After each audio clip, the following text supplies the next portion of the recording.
Hello दोस्तों, मैं सिमानी मुकु।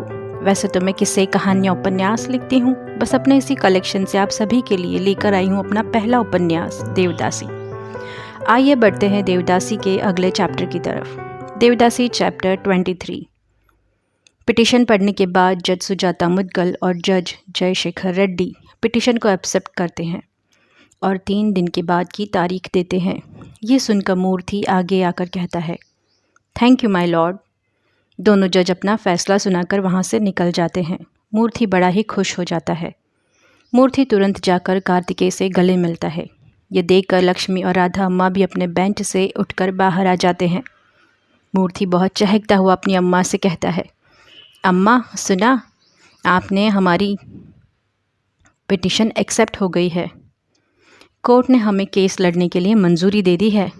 बस अब आगे देखना अम्मा, मैं और कार्तिकेय मिलकर एक नए इतिहास का बिगुल बजाएंगे। आप बस देखती रहना अम्मा। लक्ष्मी की तरफ देखकर मूर्ति कहता है, लक्ष्मी तुम्हें पता चला आज क्या हुआ कोर्ट में?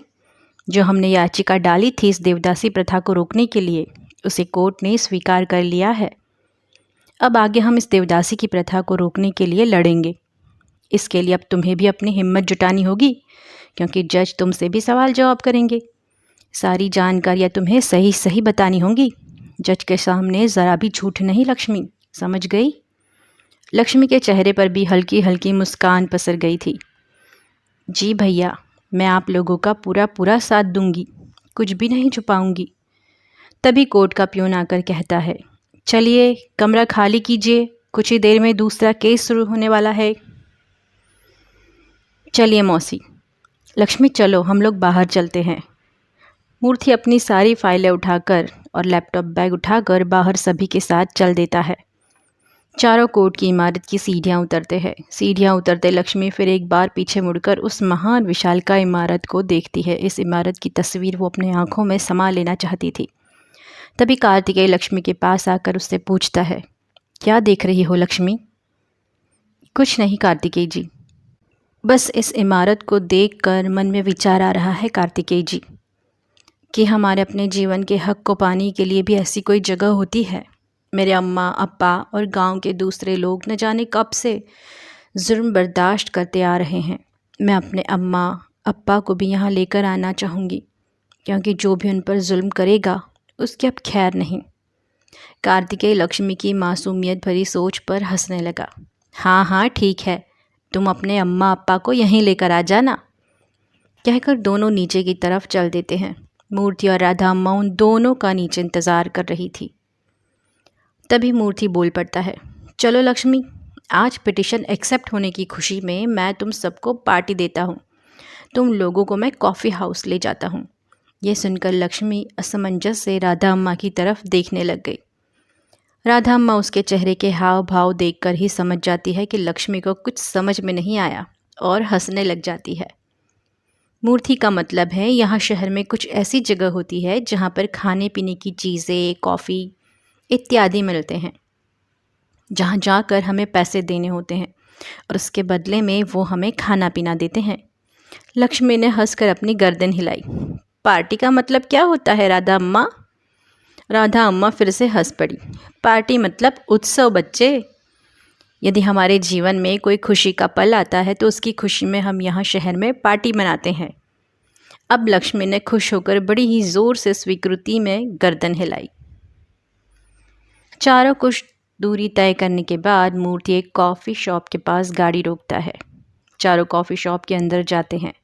कॉफ़ी शॉप के अंदर का नज़ारा देखकर लक्ष्मी बहुत दंग रह जाती है। कॉफ़ी शॉप का इंटीरियर बड़ा ही मॉडर्न तरीके का रहता है। कहीं पर दीवार पर साइकिल लटकी हुई, तो कहीं ईंट की कच्ची दीवार बनी हुई थी, तो कहीं पर कांच की बोतल लटका रखी थी। ये सब देखकर लक्ष्मी की आंखें बड़ी बड़ी हो रही थी, पर उसके चेहरे पर एक बड़ा सा प्रश्न चिन्ह छुपा हुआ था, जो शायद उसके चेहरे पर कोई भी पढ़ लेता। कॉफ़ी शॉप में ज़्यादातर यंगस्टर ही बैठे होते हैं। कहीं यंगस्टर का ग्रुप बैठा होता है, तो कहीं लवर्स बैठे होते हैं हाथों में हाथ डाले हुए, तो कहीं स्कूल के बच्चे बैठे हुए थे। लड़के लड़की सब साथ में हंस रहे थे, ज़िंदगी के मज़े ले रहे थे, मानो ज़िंदगी की यही सत्यता हो। लक्ष्मी इस तरह लड़के और लड़कियों को साथ देखकर उसके दिमाग ने काम करना बंद कर दिया था। लक्ष्मी ये सब नज़ारा देखकर खो सी गई थी कहीं। तभी कार्तिकेय की आवाज़ उसके कानों पर पड़ती है। लक्ष्मी, क्या कर रही हो वहाँ खड़ी खड़ी? चलो यहाँ अंदर आओ। लक्ष्मी कार्तिकेय के पास जाती है। लक्ष्मी राधा अम्मा के पास जाकर बैठ जाती है और कार्तिकेय मूर्ति के साथ बैठता है। बीच में सेंटर टेबल थी। टेबल के सिर्फ इस तरफ 2 कुर्सियाँ और टेबल के उस तरफ 2 कुर्सियाँ थी। अब राधा अम्मा के सामने मूर्ति था और कार्तिकेय के सामने लक्ष्मी थी। कॉफ़ी टेबल छोटी होने की वजह से कार्तिकेय लक्ष्मी के चेहरे के बहुत पास पास आ चुके थे। लक्ष्मी थोड़ा असहज महसूस करने लग गई थी, जो कार्तिकेय की नज़र में आ चुका था। कार्तिकेय पीछे सट कर बैठ गया। चलो लक्ष्मी। अम्मा, क्या खाओगे आप लोग? कुछ भी मंगा दो बेटा, और हाँ, गरम वाली कॉफ़ी मंगाना। वो बहुत सॉरी, डेकोरेशन वाली ठंडी ठंडी पानी वाली कॉफ़ी मुझे पसंद नहीं है मूर्ति। हाँ मेरी प्यारी अम्मा, हाँ समझ गया मैं। मूर्ति अब लक्ष्मी से पूछता है, तुम क्या खाओगी लक्ष्मी? लक्ष्मी नासमझी से अपने कंधे उचका देती है। ठीक है लक्ष्मी, तुम्हारे इशारे भी मैं समझ गया, और हंसने लग जाता है। अम्मा, सैंडविच मंगा देता हूँ सबके लिए, और हॉट कैपेचिनो। जो तुम्हें ठीक लगे मंगाओ बेटा। मूर्ति उठकर काउंटर पर जाकर अपना ऑर्डर लिखवा कर आता है और अपना टोकन नंबर लेकर आता है। कुछ मिनटों बाद उनका टोकन नंबर बोला जाता है। कार्तिकेय जाकर एक बड़ी सी ट्रे अपनी कॉफ़ी टेबल पर लेकर आता है। ट्रे में कॉफ़ी के 4 कप होते हैं, ग्रिल सैंडविचेस होते हैं। यहाँ शहर में तो बड़ा अजीब होता है, लक्ष्मी बोल पड़ती है। हमारे गांव में जब उत्सव होता है तो सारे लोग नीचे कतार में बैठ जाते हैं और उन सबको अपनी जगह पर खाना मिल जाता है। पर यहाँ तो हम उत्सव कर रहे हैं, पर हमारा खाना हमें ही लेने जाना पड़ता है। बड़ा अजीब है ये शहर वाले, बड़े अजीब नियम है यहाँ के। ये कहकर लक्ष्मी फिर से कंधे उचका देती है। ये सुनकर तीनों के तीनों लक्ष्मी के भोलेपन पर ज़ोर ज़ोर से हंसने लग जाते हैं। मूर्ति तो अपनी हंसी रोक ही नहीं पा रहा था और हंसते हंसते ही कहता है, लक्ष्मी तुम तो एक नंबर की कॉमेडी हो, कॉमेडी। लक्ष्मी झूठ मूठ का गुस्सा बताकर कहती है, क्या भैया, अभी आप सब लोग मिलकर मेरा मजाक बना रहे हो, है ना? ठीक है बाबा, हम नहीं बनाते तुम्हारा मजाक, बस चलो खाना शुरू कर लो, वरना सब ठंडा हो जाएगा। लक्ष्मी ने ग्रिल सैंडविच का एक टुकड़ा तोड़ा, अपने मुंह में डाला। सैंडविच का स्वाद उसे अच्छा लगा। जितना भी उसके हिस्से का सैंडविच था वो सारा खा गई भूख की वजह से।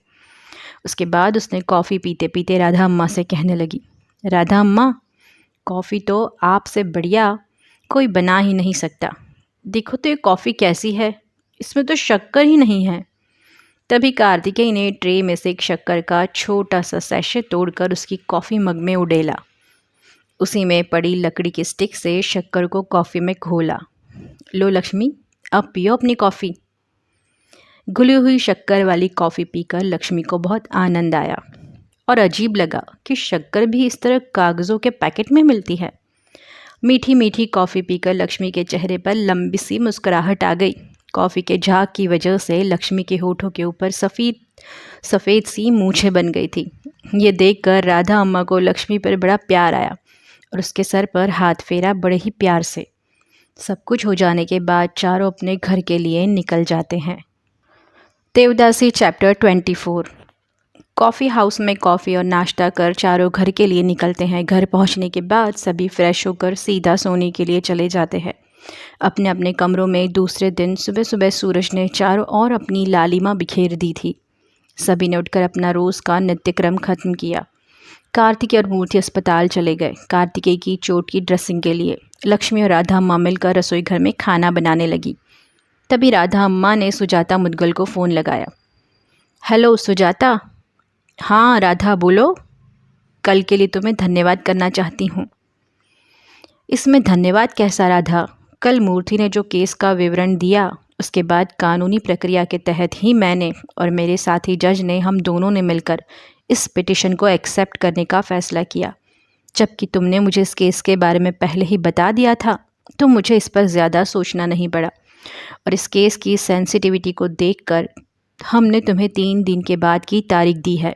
मैंने इस केस को देखकर जल्द से जल्द तारीख देने की कोशिश की है, इसीलिए तो धन्यवाद कह रही हूँ सुजाता तुम्हारा। और कार्तिकेय के पिता अनंतनाग के बारे में क्या हुआ? क्या वो गिरफ्तार हुए? नहीं सुजाता, उस गांव के पहलवानों ने शहर से गई हुई पुलिस को अंदर घुसने ही नहीं दिया, इसीलिए कुछ ना हो सका। पर इंस्पेक्टर राघवन ने यह तसल्ली दिलाई है कि वो जल्द से जल्द इस पर एक्शन लेने वाले हैं। इतनी ज़्यादा गुंडागर्दी है उन लोगों की कि पुलिस के सामने भिड़ गए। लगता है कानून को कुछ नहीं समझते वो। कोई बात नहीं राधा, उन्हें अपनी नादानियों में जीने दो। जब सलाखों के पीछे जाएंगे सारी अकड़ ठिकाने आ जाएंगी उन लोगों की। ठीक है राधा, 3 दिन बाद मिलते हैं। अब मैं फ़ोन रखती हूँ। ठीक है सुजाता, तुम अपना काम करो, मैं भी चलती हूँ। ये सुनकर राधा अम्मा निश्चिंत होकर फिर अपने काम पर लग जाती है और उनकी सुरक्षा के लिए 2 सिपाही अब भी दरवाजे के बाहर ही खड़े थे। यूँ ही 3 दिन बीत गए। चौथे दिन उनकी कोर्ट की तारीख होती है। चारों हाई कोर्ट के लिए रवाना होते हैं सुबह सुबह। कुछ घंटों का सफ़र करने के बाद चारों आज फिर से 3 दिन बाद उसी विशालकाय हाई कोर्ट की इमारत के सामने खड़े होते हैं। आज पहले से ज़्यादा कोर्ट के परिसर में कुछ ज़्यादा कोलाहल था। काले कोट वाले वकील और उनके साथ उनके मुवक्किल कोर्ट के परिसर में यहाँ से वहाँ जा रहे थे और कुछ कोर्ट के कॉरिडोर में अपने केस की बारी के इंतज़ार कर रहे थे। लक्ष्मी आज कोर्ट की सीढ़ियाँ चढ़ने से पहले पहली सीढ़ी पर उसने अपना माथा टेका। आज उसे इस जगह की अहमियत पूरी तरह से पता थी। पहले दिन तो वो इस कोर्ट की ताकत से महरूम थी। लक्ष्मी को देख कार्तिकेय ने भी अपना माथा टेका। मूर्ति और राधा अम्मा दोनों को देखे जा रहे थे और मुस्कुराए जा रहे थे। उन्हें पता था आज का दिन कितना महत्वपूर्ण है दोनों के लिए। चारों कॉरिडोर में पहुंचते हैं। उसी कोर्ट रूम 55 के बाहर उनके केस की सुनवाई थी। चारों वहीं रूम के बाहर बेंच पर बैठ गए अपने बारी के इंतज़ार में। आज काफ़ी देर हो गई थी उनकी बारी आने में। कोर्ट रूम के अंदर की सुनवाई बहुत लंबी खिंच गई थी। कुछ घंटे बीत जाने के बाद अंदर चल रही केस की सुनवाई आखिर ख़त्म हुई। पर लगभग 20 मिनट बाद कोर्ट की कार्यवाही फिर से शुरू हुई। प्यून कोर्ट रूम से बाहर आया और अगले केस नंबर को उसने ज़ोर ज़ोर से पुकारना शुरू किया। मूर्ति उठ खड़ा हुआ। चलो कार्तिकेय, लक्ष्मी, ये हमारा ही नंबर है। चारों अंदर प्रवेश करते हैं। हमेशा की तरह मूर्ति आगे की कतार में वकीलों वाली कुर्सी पर बैठ जाता है। राधा अम्मा, कार्तिकेय, लक्ष्मी पीछे आम जनता के लिए रखे हुए बेंच पर बैठ जाते हैं। 5 मिनट बाद जज सुजाता मुद्गल और जज जयशेखर रेड्डी कमरे में प्रवेश करते हैं। कमरे में मौजूद सभी खड़े हो जाते हैं उनके सम्मान में। दोनों जज अपनी कुर्सी ग्रहण करते हैं। उनके साथ वही सफ़ेद कपड़ों वाला सिपाही आकर खड़ा हो जाता है। पास में जज जयशेखर रेड्डी कहते हैं, कोर्ट की कार्रवाई शुरू की जाए। मूर्ति आगे आकर जज के आगे झुककर कहता है, गुड मॉर्निंग माय लॉर्ड। आज सुजाता मुद्गल मूर्ति के अभिवादन का जवाब देती है, गुड मॉर्निंग। मूर्ति बोलना शुरू करता है, जैसा कि आप जानते हैं माय लॉर्ड, पिछली बार हमने PIL डाली थी क्योंकि मेरे मुवक्किल मिस्टर कार्तिकेय ने दायर की थी। इस देवदासी प्रथा को जड़ से रोकने के लिए, हटाने के लिए, नष्ट करने के लिए माय लॉर्ड। दोनों जज स्वीकृति में अपना सिर हिलाते हैं। तभी जज सुजाता मुद्गल कहती हैं, हम दोनों ने मिलकर आपकी पिटीशन पूरी तरह से जांच की है और हमने ये पाया है कि ये पिटीशन जायज़ है। अब कोर्ट ये जानना चाहती है, याचिकाकर्ता ने जो याचिका की है उस याचिका की पीड़िता कौन है, वो सामने आए और अपना बयान दे। क्या वो किसी दबाव में तो नहीं? हम सारे पहलू जांच करना चाहते हैं। मूर्ति लक्ष्मी की तरफ इशारा करता है आगे आने के लिए। लक्ष्मी थोड़ी घबरा जाती है, थोड़ी सहम जाती है। उसके हाथ पैर कांपने लग जाते हैं। मूर्ति लक्ष्मी की हालत देखकर जज से गुजारिश करता है, माय लॉर्ड, पीड़िता लक्ष्मी कभी अपने गांव से बाहर नहीं निकली है और कभी उसने ऐसा माहौल भी नहीं देखा है, इसलिए थोड़ी उसे हिचक हो रही है, थोड़ी घबरा रही है माय लॉर्ड। यदि आपकी इजाज़त हो तो मैं पीड़िता से कुछ बात करना चाहूँगा। जज जयशेखर रेड्डी कहते हैं, परमिशन ग्रांटेड। मूर्ति तुरंत लपक कर लक्ष्मी के पास जाता है और उससे कहता है, लक्ष्मी, बच्चे हिम्मत रखो, तुम्हारी हर बात सुनेंगे। तुम्हें इंसाफ चाहिए ना, तो बस यही समय है। जो भी तुम्हारे मन में है, जो भी तुम्हारे साथ हुआ है, जो तुम्हारी सहेलियों के साथ हुआ है, सारी बातें खुलकर बता दो इन्हें। डरने की कोई बात नहीं। और ये सब ना सही पर हम लोगों के बारे में तो सोचो, कार्तिकेय के बारे में सोचो, जो तुम्हारे इस जंग में तुम्हारे साथ शामिल है। हम सब की भी तो ज़िंदगी यहाँ दाव पर लगी हुई है लक्ष्मी। राधा अम्मा खड़ी होकर लक्ष्मी की पीठ पर हाथ फेरती है। घबराओ मत बेटी, अपने आने वाले नए जीवन की नींव रखने जा रही हो तुम बच्ची। तभी अचानक कार्तिकेय लक्ष्मी के पास आकर उसकी दोनों हथेलियाँ पकड़कर अपने सीने से लगा लेता है और कहता है, मेरी आंखों में देखो लक्ष्मी, अपने अंदर की जुनूनियत को जगाओ। लक्ष्मी, डर के पीछे छोड़ दो, डर को पीछे छोड़ दो। हम सब तुम्हारे साथ हैं। मैं तुम्हारे साथ हूँ लक्ष्मी, और मैं ये सब कुछ तुम्हारे लिए ही तो कर रहा हूँ। कार्तिकेय की बातें सुनकर और लक्ष्मी के हाथ कार्तिकेय के हाथ में रहने से लक्ष्मी के शरीर में एक ऊर्जा आ जाती है। मैं ये करूँगी कार्तिकेय जी, मैं ये करूँगी। ये कहकर लक्ष्मी अपना बयान देने के लिए आगे बढ़ जाती है। जज सुजाता मुदगल दूर से ही लक्ष्मी के हाव भाव देखकर उसके अंदर छिपे डर को भांप लेती है और कहती है, मिस लक्ष्मी, क्या आप ठीक हैं? क्या आप बयान देने की हालत में हैं?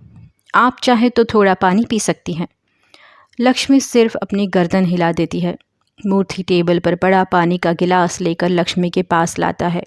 लक्ष्मी उस गिलास में से 2 घूंट पानी पीकर मूर्ति को वापस कर देती है। लक्ष्मी हिम्मत तो करती है सामने आकर बयान देने की, पर उसकी धड़कनें बहुत ज़्यादा तेज़ी से धड़कती हैं। इतनी तेज़ी से कि मानो उसका दिल पसलियों को तोड़कर अभी बाहर आ जाएगा। उसकी शारीरिक असहजता उसके हाव भाव में पूरी तरह से झलक रही थी।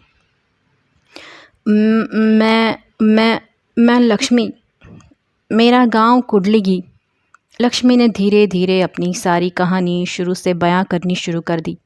अपने गांव के बारे में, अपने अम्मा अप्पा के बारे में, उसे कितनी मन्नत के बाद भाई मिला उसके बारे में, और उसे इस मन्नत को पूरा करने के लिए किस तरह से उसके अम्मा अप्पा ने उसकी बलि चढ़ा दी। उसे देवदासी प्रथा में हमेशा हमेशा के लिए गुलाम बना दिया। उसे नर्क में झोंक दिया गया। किस तरह से उसकी सारी इच्छाएं, सारे सपने अस्थियां और राख बनकर रह गए देवदासी बन जाने के बाद। क्या लक्ष्मी कोर्ट में जजेस के सामने अपनी आप बीती कह पाएगी? जानने के लिए बने रहे मेरे उपन्यास देवदासी के साथ। और यदि आपको उपन्यास अच्छा लग रहा है तो प्लीज़ अपने वैल्यूएबल कमेंट सेक्शन में साझा ज़रूर कीजिएगा। धन्यवाद।